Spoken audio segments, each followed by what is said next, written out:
welcome to a very special edition of Ask GCN with Professor Asker Jeukendrup, who is a world-renowned expert on sports nutrition.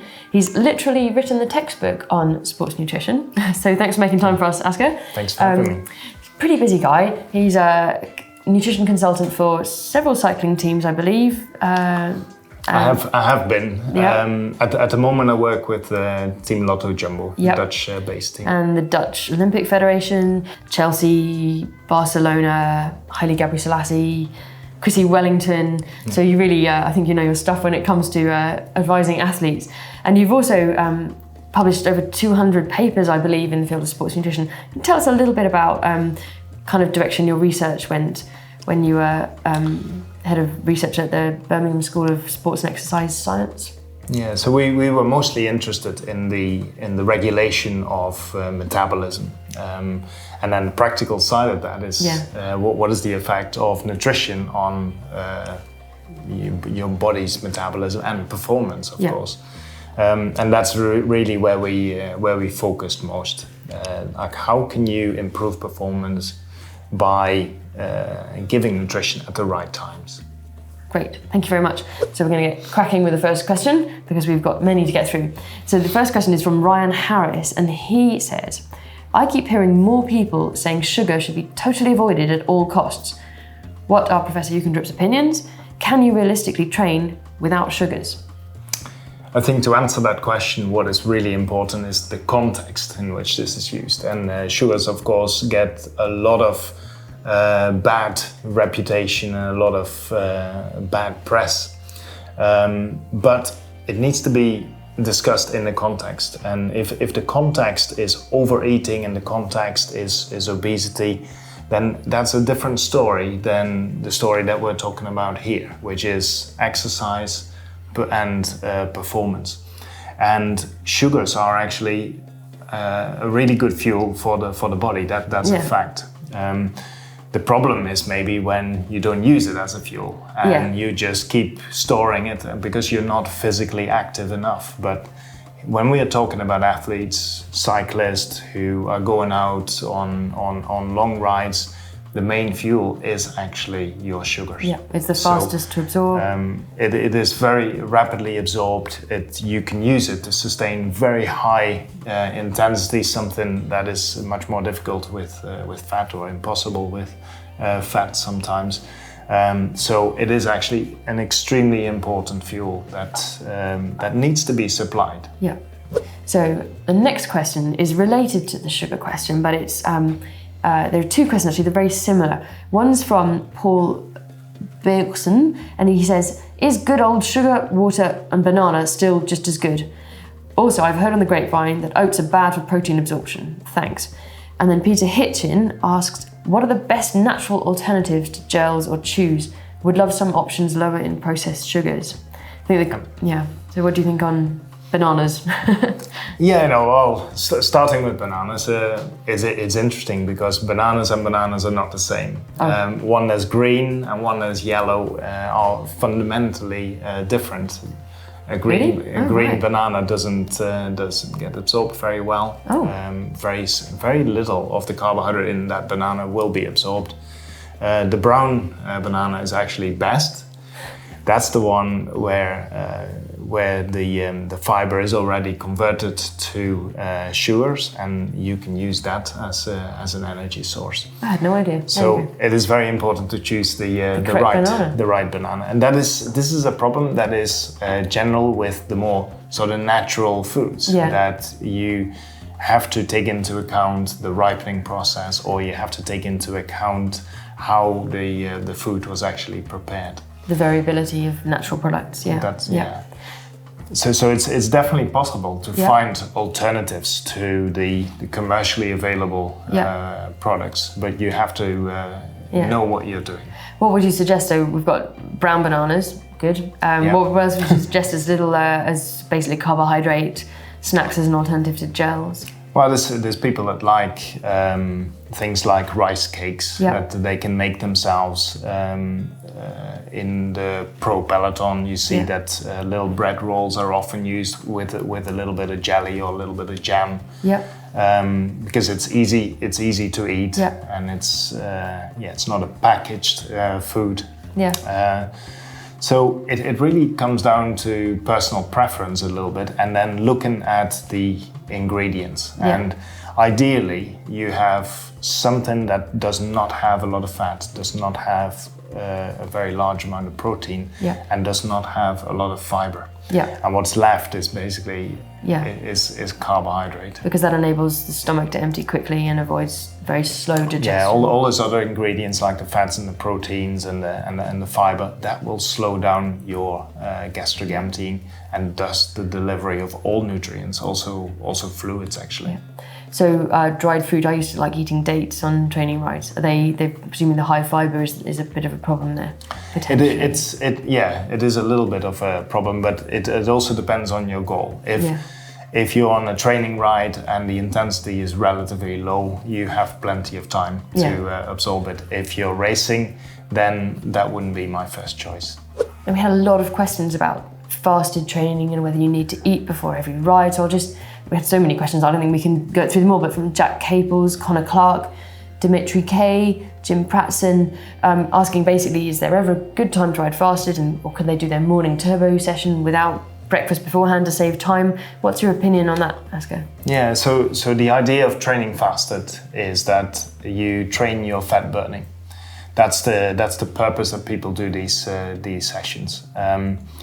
If in all honesty, if you look at the scientific literature, there is not a huge amount of evidence that this is successful, but the studies do tend to agree that there might be some benefit, if that makes sense. It's not a very strong performance benefit or not a strong effect on fat burning, but there's definitely indications that something is happening. And I think the reason that they don't show this is that maybe the studies that were done, they're a little bit too short to really see these effects. So personally, I do believe that there is something in training fasted. Yeah. Then it comes to the practical questions, like what exercise intensity should you use in those sessions? And I think not too low intensity, which is a mistake that some people make, and also not too high intensity. Yeah. Where you want to be is sort of that the sweet spot, somewhere in between where you're actually burning most fat. Yeah. A lot of people think that you burn a lot of fat at low intensities. That's not true, because you don't burn a lot of anything at low intensities. At the moderate intensities, where you can still have a conversation, probably, but it's not that easy. That's where I think fat oxidation is probably the highest, and that's probably a good intensity to do those trainings at. Right, the next question is about alternatives to porridge, which is something I find hard to understand given that I love porridge. But anyway, Trevor Holmes asks, my daughter races national elite races and she just cannot stand porridge for breakfast. What would be a good alternative for a 3-hour race? And then similarly, we've got many questions about breakfast, but about the best big versus small breakfast and rice versus oats. So can you tell us a little bit about breakfast, which is a big subject? But... Yeah, and breakfast is very, very personal. Yeah. So a breakfast is something you grow up with, and it doesn't actually vary a lot over the years usually. So people are usually used to one type of breakfast, and usually also have a preference for that type of breakfast. So I think it's adapting what you're used to what you're going to do. Yeah. So you can't say this is the best breakfast for everyone. Yeah. Maybe everyone would be doing that already, but it's you have to figure out what works best for you. How much you take really depends on what you're going to do. So if you're going for a 1-hour ride, that breakfast looks very different than when you're going for a 6-hour ride, obviously. Yeah. And also the timing is important. If you have a small breakfast, you may be able to do that 1 hour before you ride. Yeah. But if you have to take between 100 and 200 grams of carbohydrate, a very large breakfast, then that is something you would want to do 3 hours before the start. Yeah, and it depends on the ride intensity, obviously, as well. If it's a time trial, I find that you have to leave a good 3 hours before. Yeah, time trial is a very specific discipline, I think, where you really want to feel as empty, as light as possible, but still have the power. Yeah. So the point is, it's personal and it requires you to practice your breakfast. Yeah. So it's very difficult to give a very specific answer to this question that's going to work for every person. Okay. Thanks. Now we have a question from Eric Besenius, who asks, what would Asker answer people promoting low-carb, high-fat diets, knowing that these are not compatible with high-intensity interval training or endurance athletes in general, with a few exceptions in purely slow endurance sessions? Well, I think for me, low-carbohydrate, high-fat diets have very little role in cycling, because carbohydrate is an important fuel. I think there may be some events where you can get away with low carbohydrate, but that's a slightly different story. I think we're looking here for what's the best solution in most situations, and I think that means you have to supply a certain amount of carbohydrate and at least have a minimum amount of carbohydrate to sustain the higher intensities. And it's also in this question already, it says that you need that carbohydrate for the high intensity work. And to be honest, I've seen quite a few cyclists who've tried this and seriously failed and then gone back and actually performed much better with a normal carbohydrate intake. So the next question is from Alan Bozovic, I'm not sure.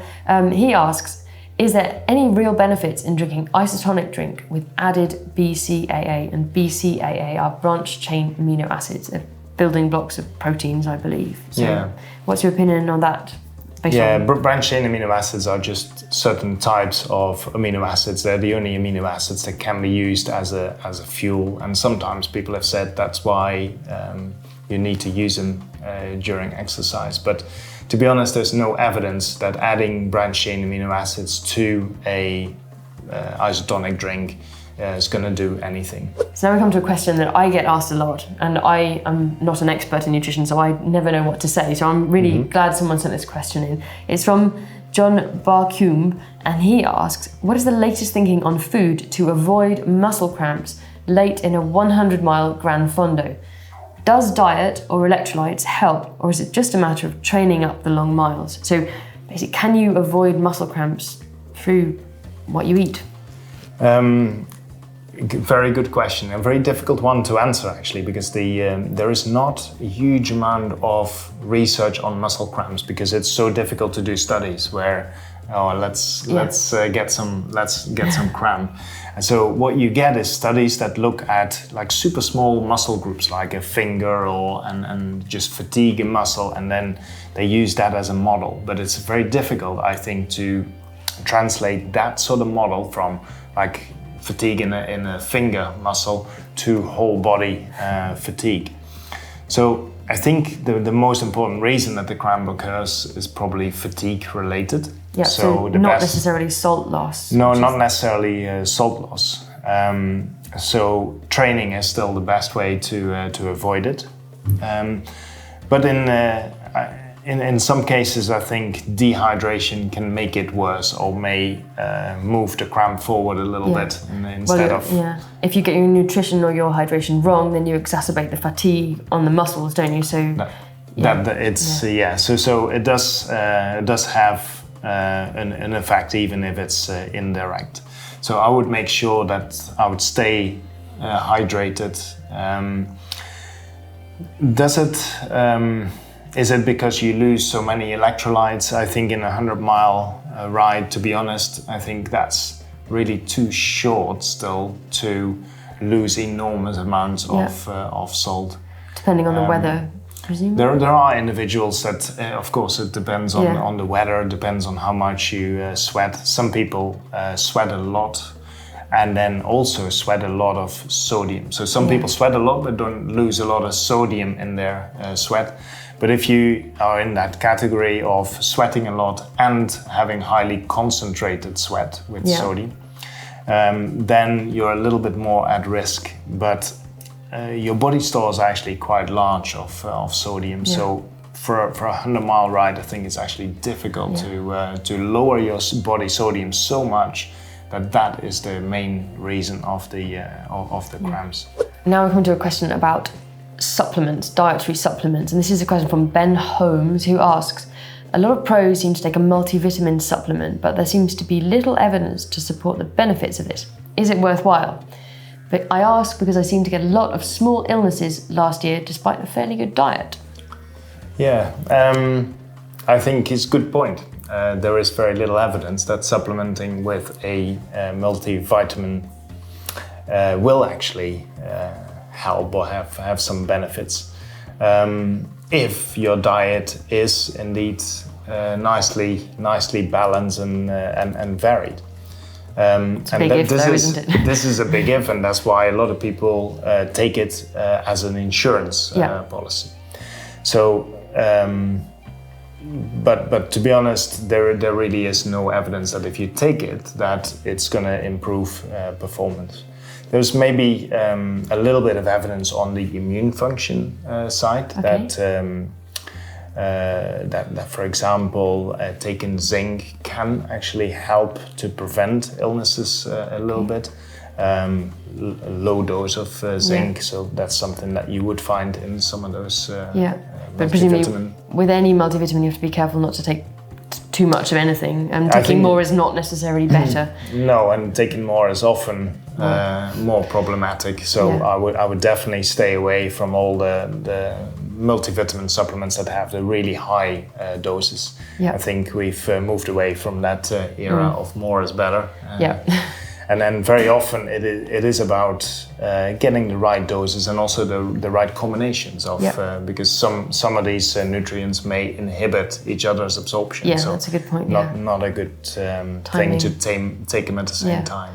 Yeah, like with macronutrients, timing is quite important sometimes. Right, the next question is quite dear to my heart, which is about aging.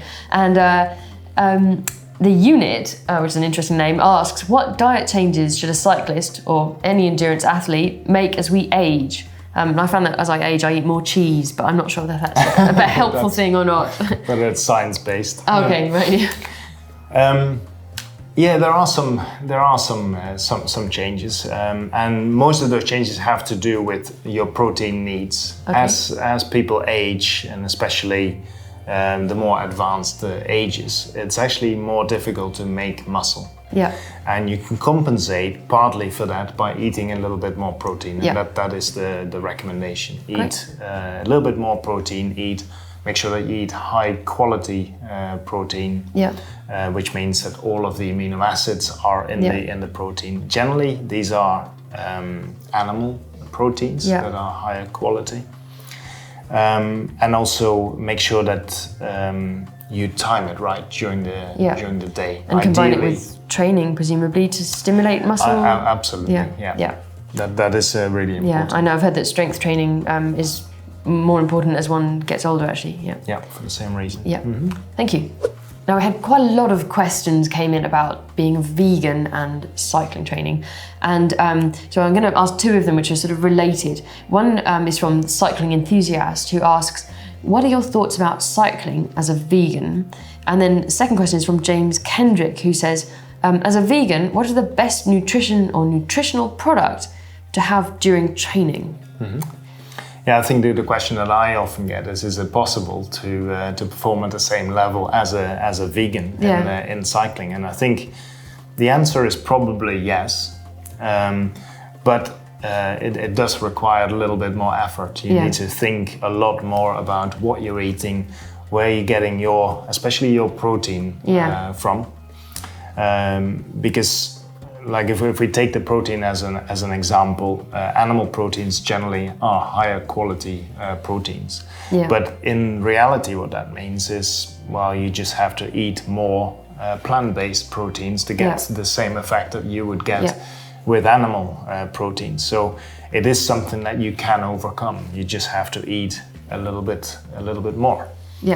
And you have to balance the type of protein as well, presumably, because there's essential and non-essential amino acids. Yeah. So what you want, of course, is in each meal you want you want all of the amino acids ideally. There's one amino acids that maybe jumps out a little bit that is more important. That is leucine. Yes. Leucine is not so high in a lot of the plant-based proteins. Yeah. So you would need to eat a little bit more of those proteins that do contain the leucine. Right. If they're plant-based. So there are ways around this. We have similar issues with iron. Yeah. From plant-based sources, iron is very poorly absorbed. Yeah. With meat-based, it's also poorly absorbed, but a little bit better. Yeah, I've had this problem with many years of being iron deficient as a vegetarian. So I know about that. I took iron supplements for many years. Yeah, no, it's very difficult to prevent that. We also had a lot of questions about people who wanted to lose fat as part of their training for an event or just generally for their health, which is very understandable. And this particular question stood out to me, which is from Thiago, who asked, is there a meal blueprint plan to reduce fat percentage? If there is, please tell me. Yeah. I like the way the question is asked, but I think, well, first of all, I think it's always a combination of exercise and eating. It's the two that you need. Is there a blueprint? Well, probably not, because I know people who've done this on a fruit juice diet, people who've done this on a high carb diet, people who've done this on a low carb diet. So there's many different ways you can do this. The only thing that all of those diets have in common is that when combined with the exercise, you are in negative energy balance, which means you're expending more energy than you're taking in. Whether those calories come from carbohydrate or fat, at the end of the day, that is what matters. What you can do is maybe use the macronutrients to make it easier to achieve this. And protein, for example, is something that you can use to be less hungry. And then for some people, it's easier to have a diet that is a little bit more fat-based and reduce calories. For other people, it's easier to have a bit more focus on carbohydrate, but reduce the energy intake. So as far as a blueprint goes, calories is still the important answer. So a lot of these specific diets are ways to restrict your diet so that your calories are restricted, aren't they? Essentially. So many different diets can work for different people. Now some questions about caffeine, which is also close to my heart because I do love coffee. So do I. Yes, so many cyclists seem to love coffee. So there's two questions. One's from Zevara 2000, who asks, does caffeine actually make you faster? And then related to this, I think, is Stephen Jones, who asks, is it better to use caffeine from the very start of an event and to keep taking more all the way through, or take no caffeine until you get towards the end for an added boost when you're feeling tired? Well, does caffeine actually make you faster? I think the short answer to that is yes, for most people. So good news there. I think there's a little. Of course, caffeine also has side effects, and it makes people a little bit more shaky, a little bit more nervous. So there are also situations that I know of where caffeine probably had the opposite effect, where people just got too nervous, and I also know people who just don't like the feeling of taking caffeine. So it is a little bit personal, but the studies in general show that caffeine improves endurance performance. There's no question. Great. The other question is when do you take it? Typically, the advice is take it 1 hour before. The reason for that is that it takes about 1 hour for a caffeine concentration to reach its peak in the blood. So, and this varies a little bit for some people that's 45 minutes, for some people that's an hour and 15, on average is about 60 minutes. And then it stays there for quite a long time. And quite a long time is like 2-3 hours. So what I would do probably is, if you want to benefit from the caffeine, take something an hour before and then top it up after 3 hours. Now, studies also show that if you don't take anything for the first part, but you start to take it after 3 or 4 hours, that also works. Okay. So there's just different ways of doing it, but there's no need to titrate it and then take something every 15 minutes. That's good to know. And I think how much caffeine you can handle and how much you maybe should take depends on your regular daily caffeine intake. So if you have 5 coffees every day and then you don't have any caffeine on race day or on the day of your event, you're going to feel pretty terrible. Yeah. But if you never drink coffee and then have 5 espresso in the morning of your event, then you're going to feel terrible as well. So you have to balance those considerations. So in terms of the studies, they show that you see the effects with as little as 3 milligrams per kilogram. That's not much, no. Yeah. So it's very, very little for you. Yeah, well, compared to how much is in a gel, yeah. And the effects sort of plateau at 5 milligrams per kilogram. So taking more really doesn't make a lot of difference. So roughly the range is somewhere between 2 and 5 espressos, basically. Okay, thank you. Now, finally, we had a whole series of questions about alternative nutrition, I think I'd call it. Basically on alternatives to pasta the night before a race. So Emily would like to know, is it acceptable for me to fuel up on Mcdonald's the night before a race? And this is related to Corey Stotesbury, who's asked, any concerns about using inexpensive junk food such as candy, cookies, crackers for in-ride nutrition instead of inexpensive sport-specific foods like bars and gels? And yes, well, what do you think about that? Well, it's a really interesting and practically relevant question, I think. And a friend of mine in the US, Brent Ruby, doctor, he did a study last year that got quite a bit of attention in the press, and he actually wanted to address a similar question. And the question that he really wanted to address is, does your muscle know where the carbohydrate is coming from? So essentially, if you want to, the night before a race, the most important thing is that you make sure that your muscles are loaded with carbohydrate on race day. Therefore, you carbo load or you eat a carbohydrate-rich meal.